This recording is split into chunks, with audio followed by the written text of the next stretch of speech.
Ôtez cela d'ici. Ne faites pas la maison de mon père une maison de trafic. Ses disciples se souviennent qu'il est écrit: le zèle de ta maison me dévore. Que Dieu ajoute les bénédictions à la lecture de sa parole. Maintenant, vous pouvez vous asseoir. Comme d'habitude, comme à la coutume, Jésus allait au temple. Il allait au temple pour adorer. Et le temple là, lui considéré comme la maison de son père. Mais ce jour-là, lorsqu'il entra dans le temple, ce qu'il a vu ce jour-là a déchiré son cœur. La maison de Dieu,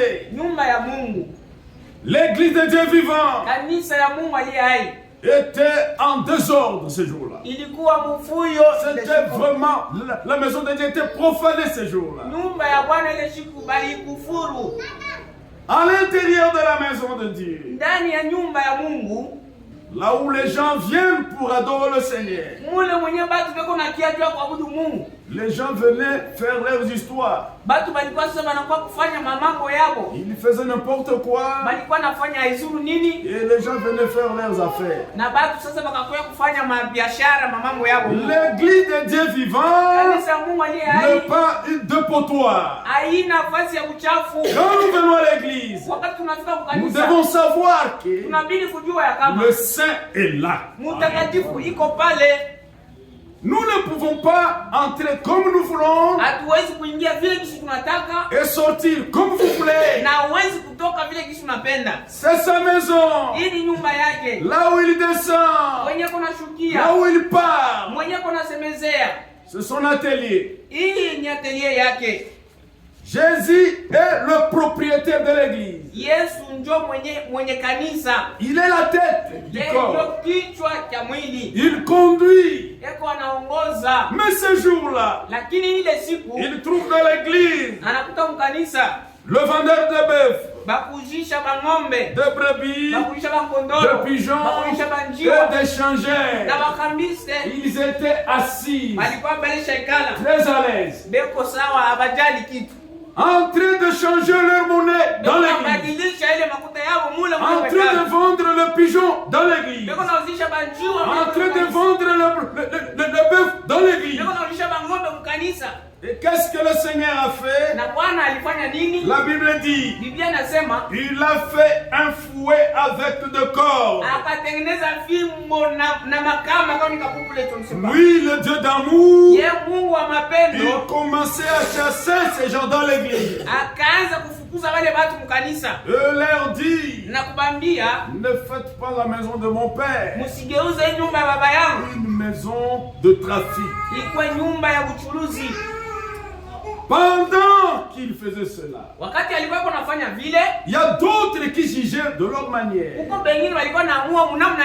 Les autres pouvaient dire, comment celui que nous considérons comme le Messie, il peut agir de la sorte. Mais ce n'était pas pour les disciples. Chaque geste que Jésus faisait, pour les disciples, c'était une loi. Ils observaient attentivement, parce qu'ils connaissaient qui il était. Et quand ils ont vu le Seigneur dans cette condition, ils ont consulté la Bible. Et ils ont trouvé là où les prophètes avaient déjà prophétisé que le zèle de ta maison me dévore. C'est terrible, mes frères et sœurs. Ce que nous voyons aujourd'hui, au milieu de ceux qui professent qui sont des croyants du temps de la fin, ça fait très mal. Dans la maison de Dieu, c'est là où on doit trouver la communion entre le frère. Dans la maison de Dieu, il doit y avoir l'harmonie, la paix, salama, la compassion, huruma, la considération. na kuona mwenzako sawa vile wa bei. Parmi les enfants de Dieu, Katikati ya watoto wa il Mungu peut y avoir l'honnêteté. inapasha kuwa kunyoloka. Oui. Ndio. Qu'est-ce que nous voyons aujourd'hui? Lakini sasa leo tuko naona nini? Quand l'Esprit de Dieu descend au milieu de nous, Wakati roho ya Mungu inashuka katikati yetu, il trouve parmi nous kunakuta katikati yetu la haine, chuki, la jalousie, nakuta wivu, l'hypocrisie. unafiki. C'est terrible. Ni hatari. Le manque de sincérité, Kukosa kunyoloka, le mensonge. bongo.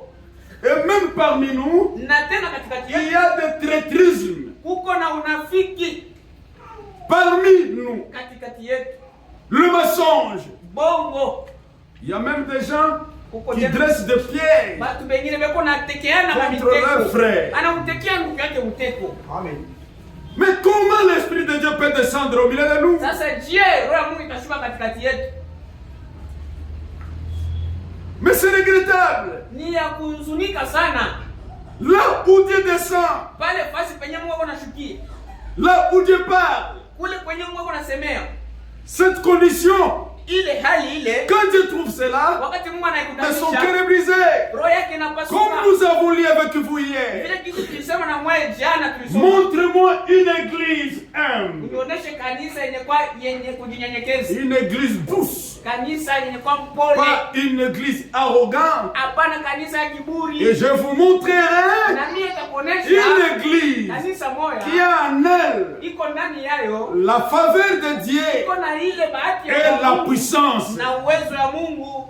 La Bible dit, Biblia inasema un seul pécheur détruit beaucoup de biens. asema mtenda dhambi moja yuko naharibisha vitu vya mingi sana. La haine, Chuki, la jalousie, wivu, ce sont des marques de ceux qui ne sont pas nés de nouveau. ile ndio maalama ya bale wenye habaya zalika jipya. Nous allons lire avec vous. Tutalisoma pamoja na wewe. Notre sujet, Mdumo yetu, le zèle de ta maison me dévore. bidii ya nyumba yangu iko naniharibisha. Écoutez ce que Frère Franck dit ici, Sikia vile ndugu Frank anasema dans hapa, sa lettre circulaire numéro 50. barua yake ya kuzunguka ya 50. Nous sommes au page 4.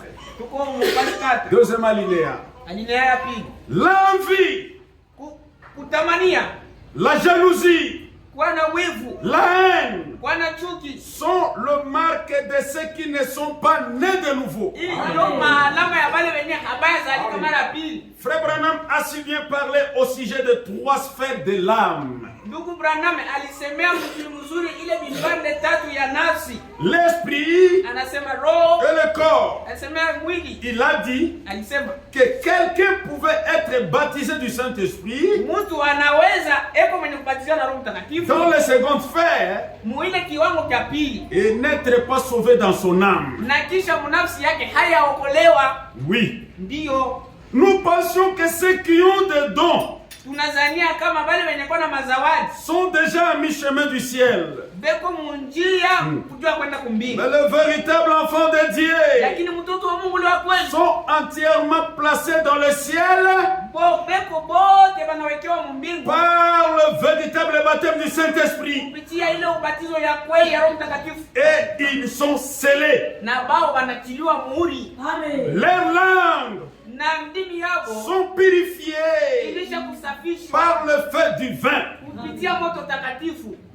Dans les langues, Mubinywa il vyao ne peut pas y sortir de critiques. hamwezi kutoka kushimangana. Non, Hapana, ils sont pour proclamer le grand œuvre de Dieu. banapakaliwa mafuta juu ya kutangaza makazi mkubwa ya Mungu. Premièrement, Ya kwanza, l'âme doit être sauvée. nafsi inabidi kuwa yenye kukolewa. L'homme devient une âme vivante. Mtu anakuya nafsi yenye kuwa hai. L'âme et l'homme réel Nafsi na mtu wa kweli doivent expérimenter le salut inapasha kuonja wokovu et le renouvellement. na kurudishwa upya. L'onction seulement ne suffit pas. Upako upako ama mafuta tu haina na Le monde religieux tout entier est rempli aujourd'hui de tels gens comme jamais auparavant. Si vous allez dehors, vous trouverez des éminents prédicateurs qui vous prêchent la parole, qui parlent un bon français. Si vous allez dehors, vous trouverez les gens qui sont en train de parler en langue, danser à l'esprit. Il dit que les gens du dehors sont remplis de tels gens. Même au dehors, vous trouverez ces choses-là. C'est pourquoi prêcher la parole, c'est bien. Vous pouvez prêcher avec toute onction, épater toute l'église. Mais il faudrait que ton âme soit premièrement sauvée. Danser à l'esprit, c'est bien. Chanter, c'est bien. Mais être scellé, c'est mieux. Un enfant de Dieu qui est né de nouveau, un enfant de Dieu qui est scellé, c'est difficile pour lui de sortir n'importe quel genre de parole dans sa bouche. Dans son cœur, il a un tour de contrôle. Tout ce qui peut sortir dans sa bouche, ce sont des oracles de Dieu. C'est la vérité. Il dit ceci dans sa prédication sur l'agneau et la colombe. Frère Branham a fait ressortir la nature du loup.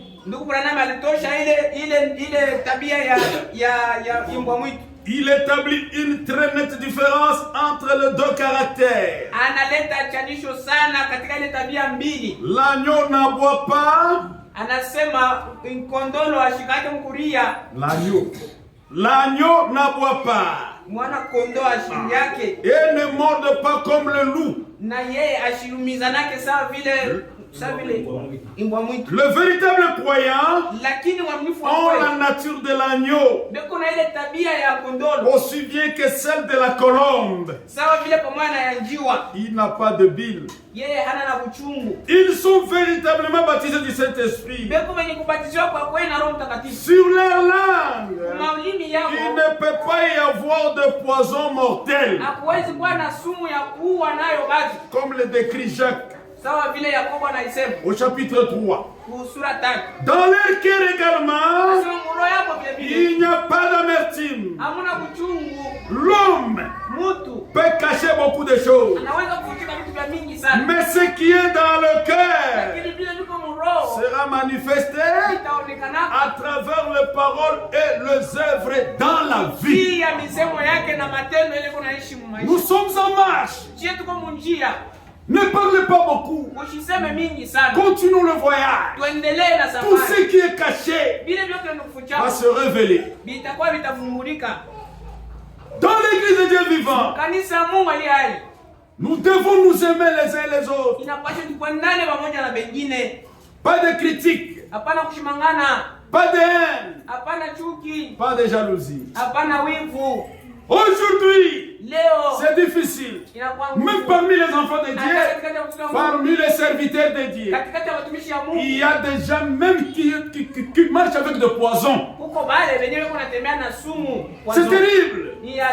Comme j'étais quelque part, j'exhortais le frère. Un frère est venu quelque part.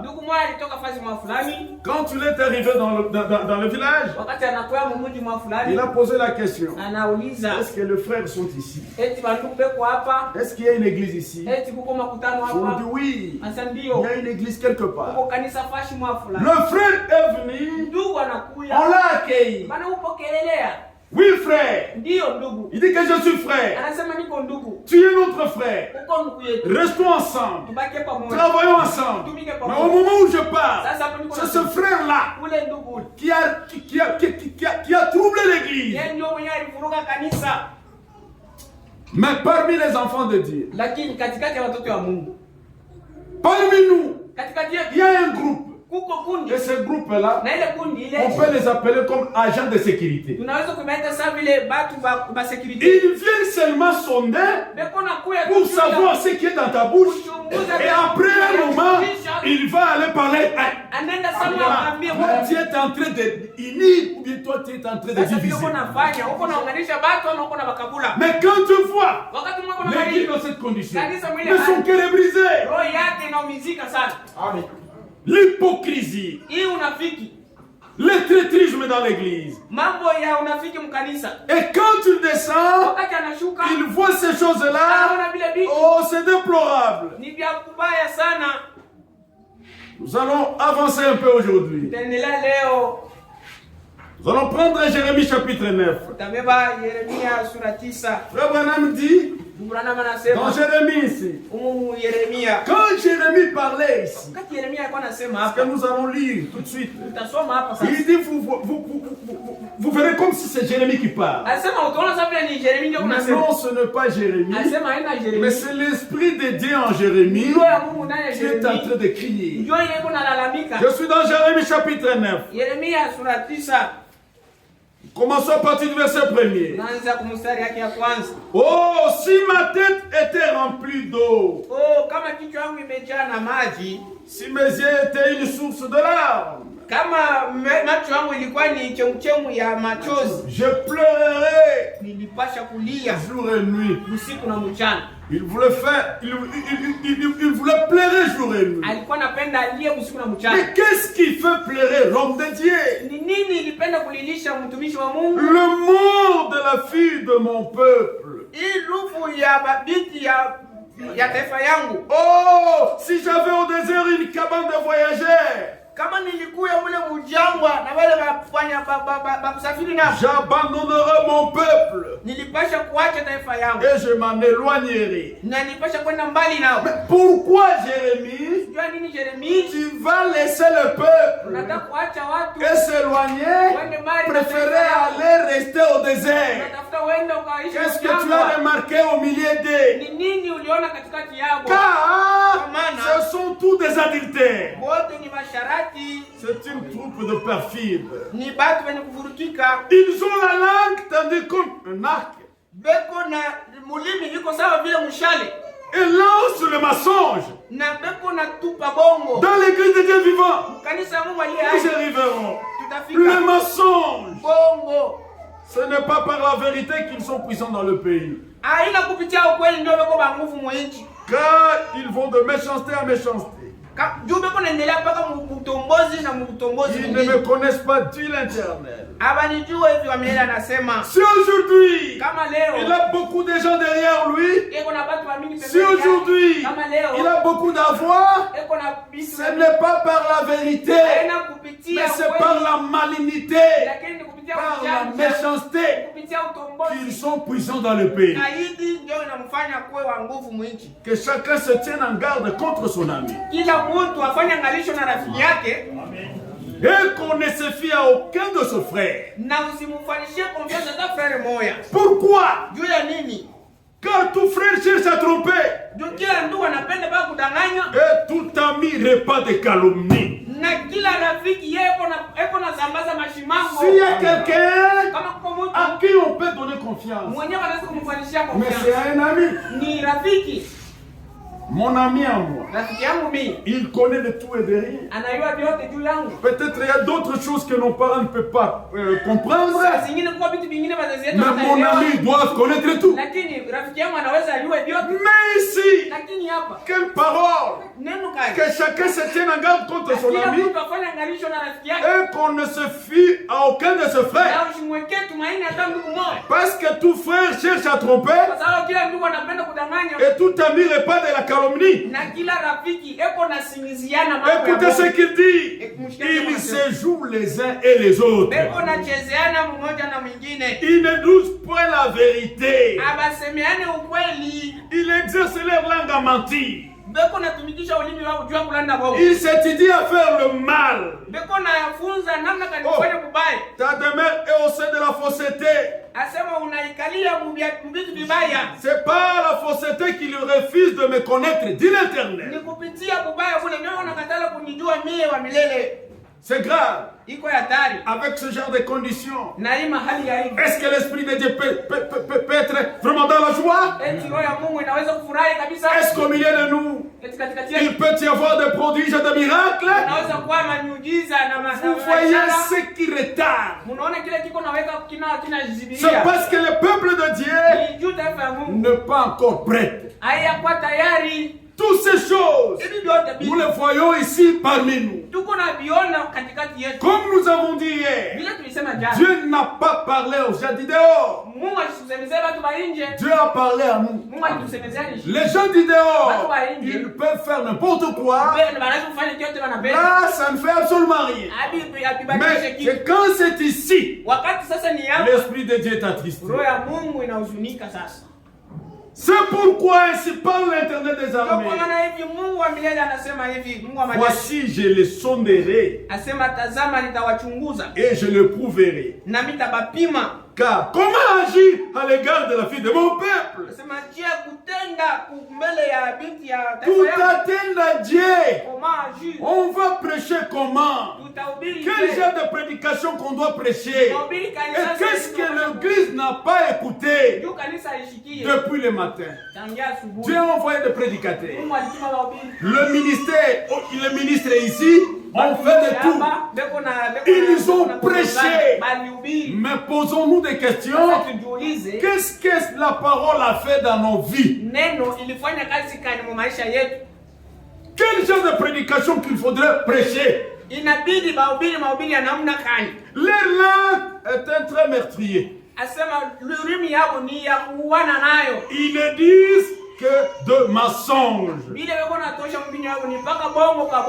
Dans la bouche, ils parlent de paix à leur prochain. Et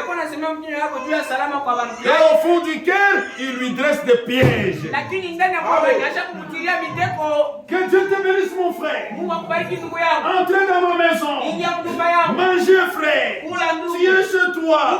Mais quand je mange, croyant que je mange dans la maison de mon frère, et quand je vais sortir, il est le premier à parler à mal, à me critiquer. Parmi nous sommes en train de nous dresser de pièges. C'est terrible. Ne les châtierai-je pas pour ces choses, l'a dit l'Éternel. Ne me vengerai-je pas d'une pareille nation? Ici, c'est l'homme de Dieu qui va maintenant nous parler au sujet de cette écriture. Lui, il a intitulé le pire registre. Le pire registre de péché de la Bible. Donc, Zambi Mubaya Sana Sana. Il est indiqué mon Bible. Ici, il dit ceci. Je vais lire, frère Franck. Le zèle de ta maison me dévore. Qu'est-ce qu'il dit ici? Il va nous éclairer. L'homme de Dieu dit ceci. Page 11, deuxième alinéa. Page 11, deuxième alinéa. Il dit ceci. Il me tient véritablement à cœur aujourd'hui que nous ne soyons pas seulement assis ici et que nous ayons à penser. Oui, ça pourrait être celui-là ou ça pourrait être elle. Est-ce que vous comprenez? Donc, lorsque nous parlons ici, il ne faut pas voir ton ami. Il ne faut pas voir ton mari. Tu dois te poser des questions. Est-ce que la parole qui sort, elle ne s'adresse pas à moi? Parce que ici, nous sommes devant le miroir. Que chacun lui-même s'examine pour voir si en réalité il est en ordre avec Dieu. Parce que Dieu ne parle pas en vain. Dis ceci. Oui. Ça pourrait être celui-là. Ou ça pourrait être elle. Mais que Dieu puisse nous faire grâce. Et que nous disions, Seigneur, est-ce qu'il s'agit de moi? Est-ce que cela s'applique à moi? Suis-je un vrai ou ne suis-je pas un frère? Suis-je un vrai enfant de Dieu ou non? Est-ce que moi, j'étends un piège aux autres? Ou est-ce que je ne fais pas? Nous devons nous examiner nous-mêmes pour savoir si ces choses que nous énumérons ici ne sont pas dedans. Mais tout ce que nous sommes en train de lire ici, si vous vous retrouvez là, la grâce est encore là. Il dit ceci: un ami n'est-il plus un ami? Le frère n'est-il plus un frère? Ne peut-on plus compter sur ceux qui se disent enfants de Dieu? Dans quel temps sommes-nous arrivés?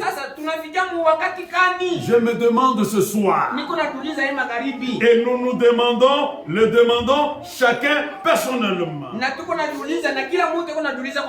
Et c'est le temps dans lequel nous vivons actuellement. À qui peut-on donner confiance? Un frère cherche toujours à mentir. À qui on peut confier une responsabilité?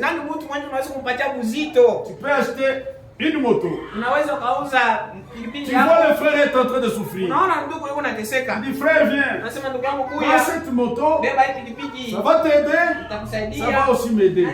Mais quand le frère prend la moto, le frère change même le numéro de téléphone. Tu as des maisons. Tu as construit des maisons parce que ces maisons-là, avec le loyer, ça pourra t'aider. Tu n'as pas un autre travail. Mais il y a un frère qui est là, en train de souffrir. Frère, venez, entrez dans la maison. Tu commenceras à payer autant. Mais quand frère rentre dans la maison, ça devient problème. Quand tu vas parler, on a moins frère à Boutabernacle. À qui peut-on donner confiance? Tout frère cherche à mentir. Tout frère répand la calomnie. Quel temps sommes-nous arrivés?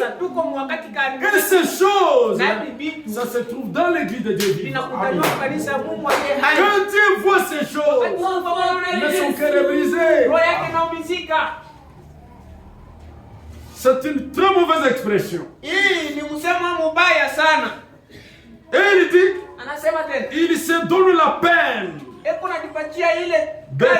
Il s'efforce. Il est écrit, violence sur violence. Ils se trahissent les uns et les autres. Aucun ne dit la vérité.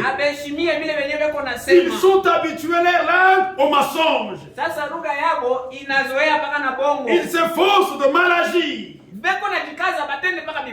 Si au désert je pouvais avoir une petite cabane de voyageurs, j'allais partir, aller rester au désert et laisser le peuple, mon peuple.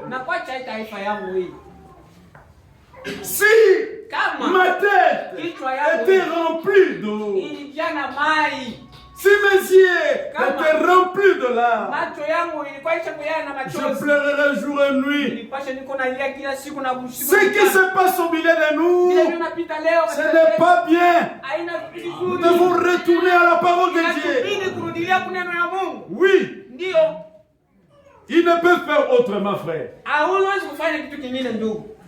Ils sont en train de mentir comme quelqu'un qui est en train qui reçoit des inspirations quelque part. Ceux qui mentent, ils ne font même pas l'effort de mentir. C'est automatisme. Mais quand nous venons à l'église, nous chantons, nous dansons, nous crions, nous disons que nous allons au ciel. Non, non, non, non. Retournez d'abord au commencement. On ne peut pas nommer ces choses-là parmi nous. L'église de Dieu vivant, c'est un endroit où Dieu va se sentir à l'aise. Il dit, ils ne peuvent pas faire autrement. Ces mots aussi sont beaucoup plus significatifs que nous ne pouvons le saisir sur le moment. Ils ne peuvent pas faire autrement. Non, non, non. Pas qu'ils ne veulent pas faire autrement, mais ils ne peuvent pas faire. Ils sont exposés à ces choses. Donc, cela est devenu leur vie. Il dit ceci.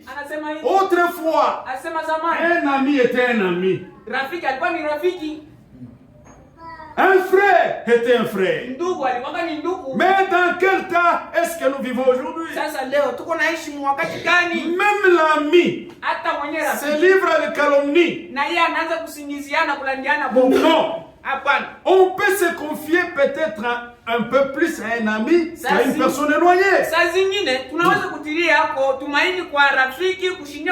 Et soudain, on se rend compte que l'ami n'est pas du tout ami. Oh Dieu, dans quel temps sommes-nous arrivés? C'est un très mauvais temps. Ce sont les derniers temps. Et toutes les paroles de Dieu s'accomplissent dans tous les domaines. Que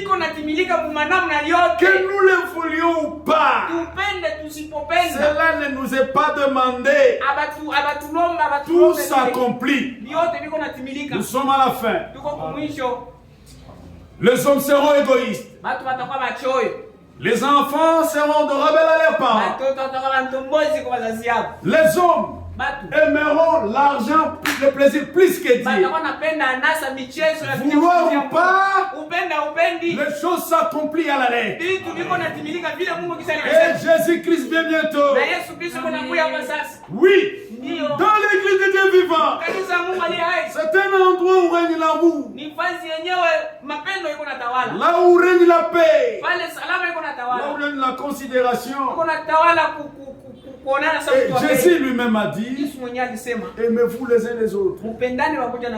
Quand vous allez vous aimer les uns les autres, c'est à ce moment-là que le monde saura en réalité que vous êtes mes disciples. Mais où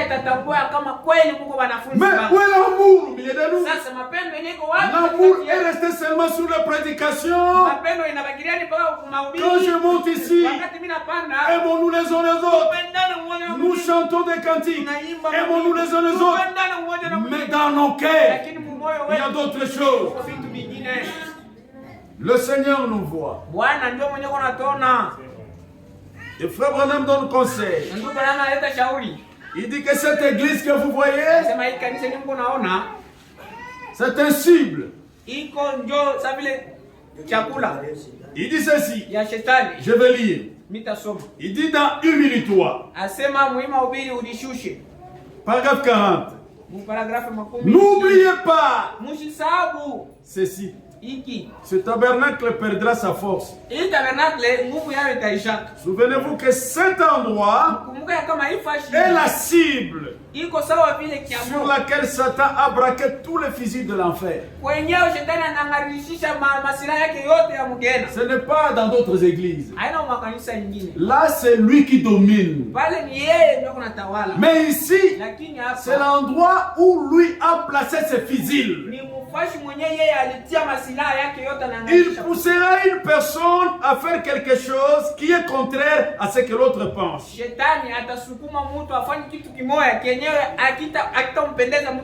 C'est ça qu'il fait. C'est ça qu'il mijote. C'est son affaire. S'il peut amener quelqu'un à dire quelque chose, de quelqu'un parler de quelqu'un d'autre, et dire écoutez ce que celui-là a fait. Frère Branham dit n'écoutez pas ça. N'écoutez pas ça du tout.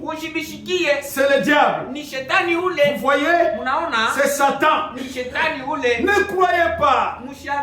Il dit ceci. S'il y a quelque chose que quelqu'un a fait qui n'est pas bien, priez pour eux. Ne priez pas d'une manière égoïste en disant je sais que c'est mon devoir. Je dois prier pour ce frère. Prenez à cœur, vraiment à cœur, de prier pour cet homme. Oui. Et à un moment donné, vous verrez que même si le frère était sorti, mais l'amour va l'attirer. C'est ce que Dieu fait. C'est ce que Dieu aime. Au milieu de nous, l'amour, la considération et la communion. Nous devons éviter de petites choses qui peuvent amener du désordre au milieu de nous. Je suis en train de lire. C'est frère Franck qui donne conseil ici. Parce qu'hier nous avons lu avec vous que son corps c'est l'église. Il dit ceci. Croyez-moi.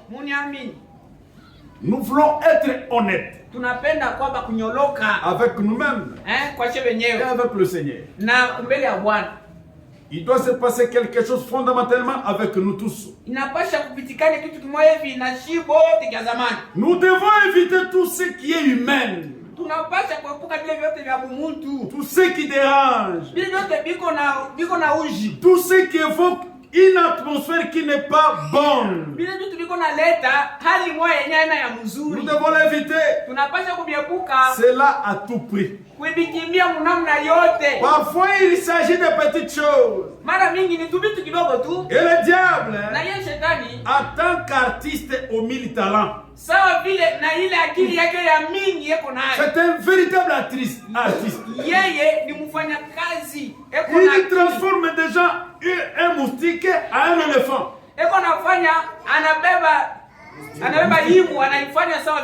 Au sens propre du terme. Et voilà que tout se retrouve au bout des troupes. Et ainsi ballotte dans tous les sens. Et alors la détresse est grande. Il peut écouter quelque chose.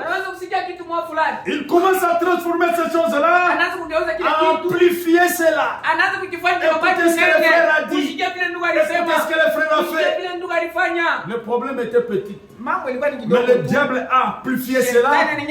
Et cela amène le trouble dans l'église. Dieu veut une église dans laquelle il peut se sentir bien. Mais l'église n'est pas construite, n'est pas constituée de bâtiments, ni des chaises sur lesquelles nous sommes assis, mais de nous. Si l'harmonie doit exister dans l'église, elle doit être en toi, en moi, en nous. Et ensuite, elle est présentée à chacun d'entre nous. Inaonesha kwa kila mmoja wetu. Lorsque nous vivons dans l'harmonie. Lorsque nous avons un même cœur, le même esprit, chanter ici, vous verrez la présence de Dieu au milieu de nous. Mais lorsque nous venons à l'église, avec des choses dans le cœur, quand Dieu voit ça, l'esprit de Dieu n'est pas content. Nous sommes les enfants de Dieu. Mais pourquoi un frère doit mentir notre frère?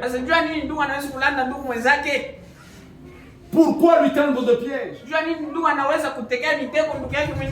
En tendant des pièges au frère, en critiquant le frère, qu'est-ce que tu vas gagner? Non! Est-ce que tu es en train de construire ou tu es en train maintenant de détruire? Écoutez ce que la Bible dit. Nous sommes dans Ézéchiel. Nous sommes dans Zacharie plutôt. Zacharie chapitre 8. Écoutez ce que la Bible dit. Voici ce que vous devez faire. Dites la vérité chacun à son prochain. C'est ce que Dieu aime. C'est ce que Dieu veut au milieu de nous. Cessez avec la malignité. Dites la vérité chacun à son frère.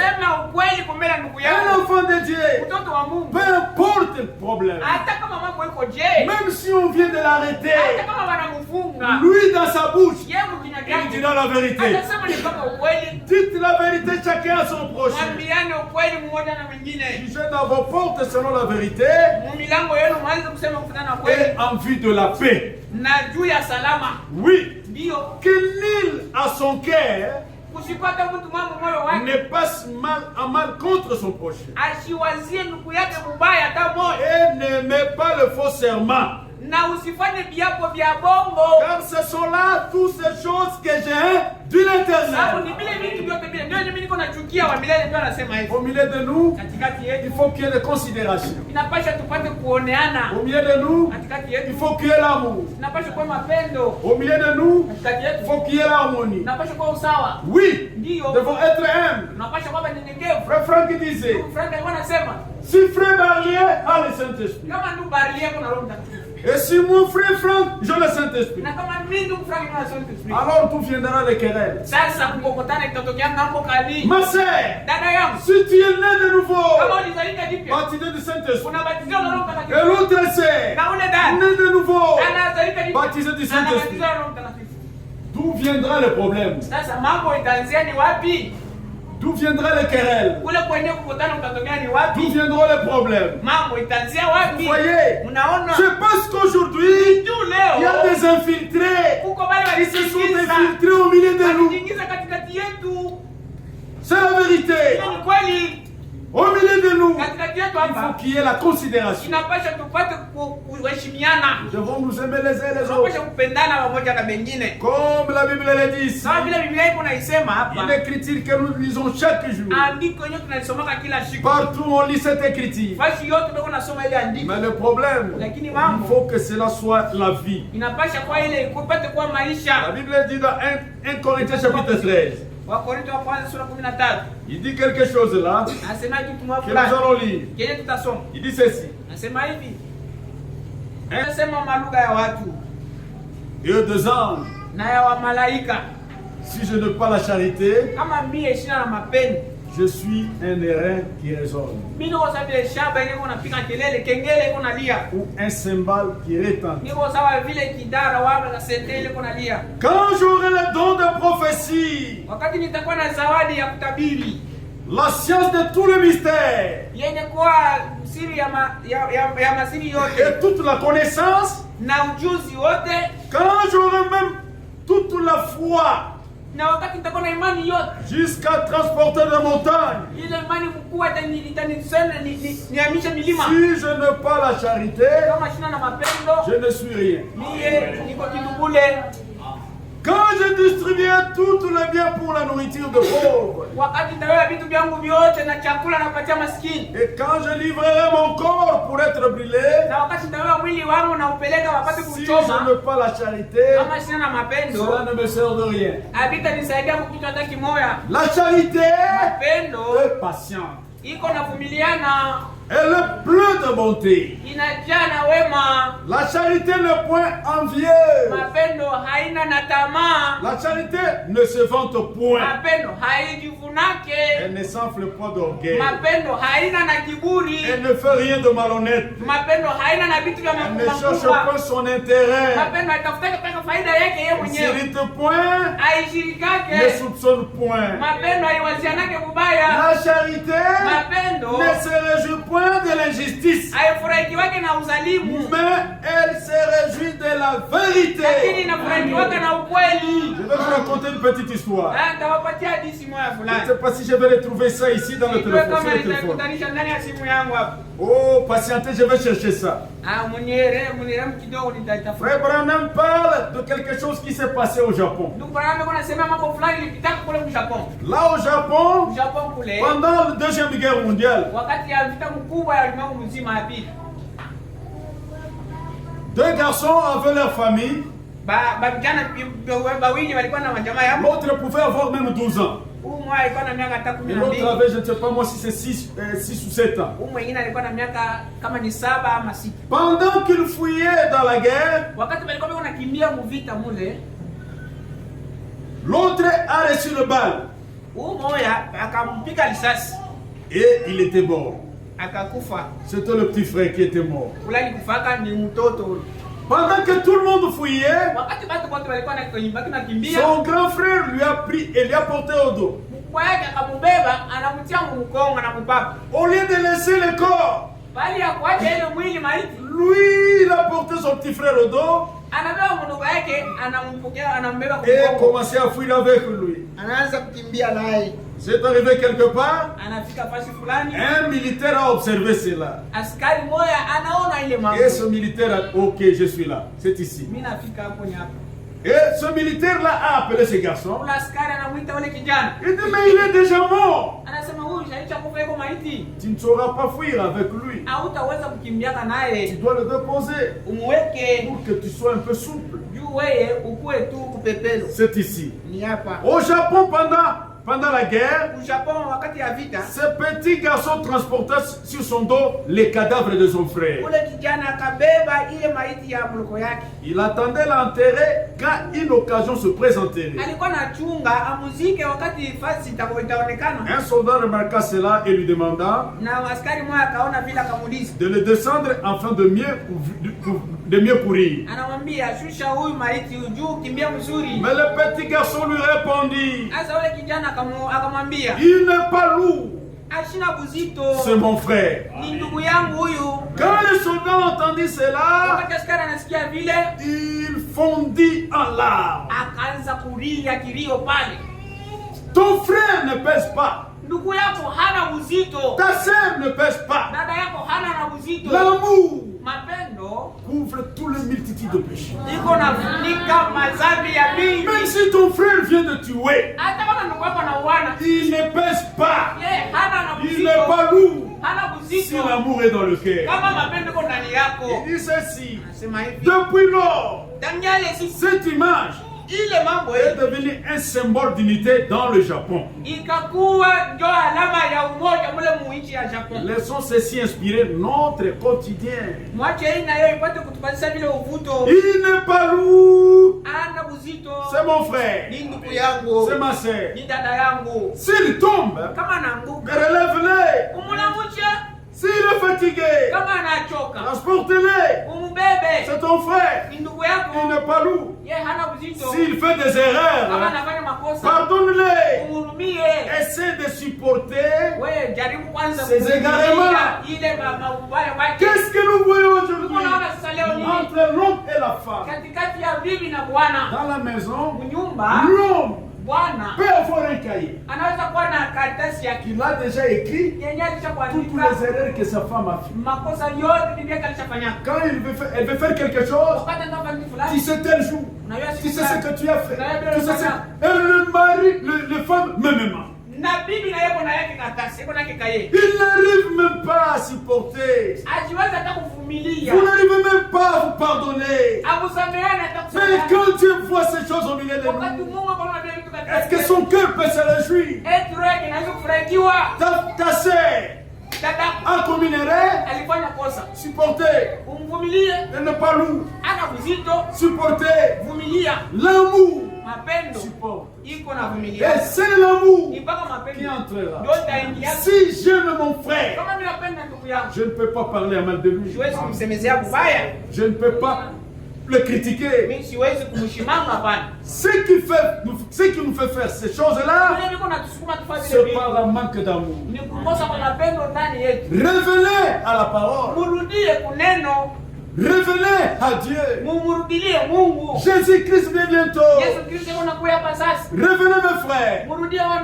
Faisons à ce que quand nous arrivons ici, quand nous commençons à chanter, après avoir arrangé toutes choses, après avoir confessé nos péchés, et quand nous venons ici, lorsque nous allons commencer à chanter, vous allez sentir la présence de Dieu au milieu de nous. Oui. Quand Dieu vient, il veut voir au milieu de nous l'unité, l'amour, la compassion. Et vous devez savoir, seul l'amour qui entrera au ciel. Pour ce soir, que le Seigneur vous bénisse.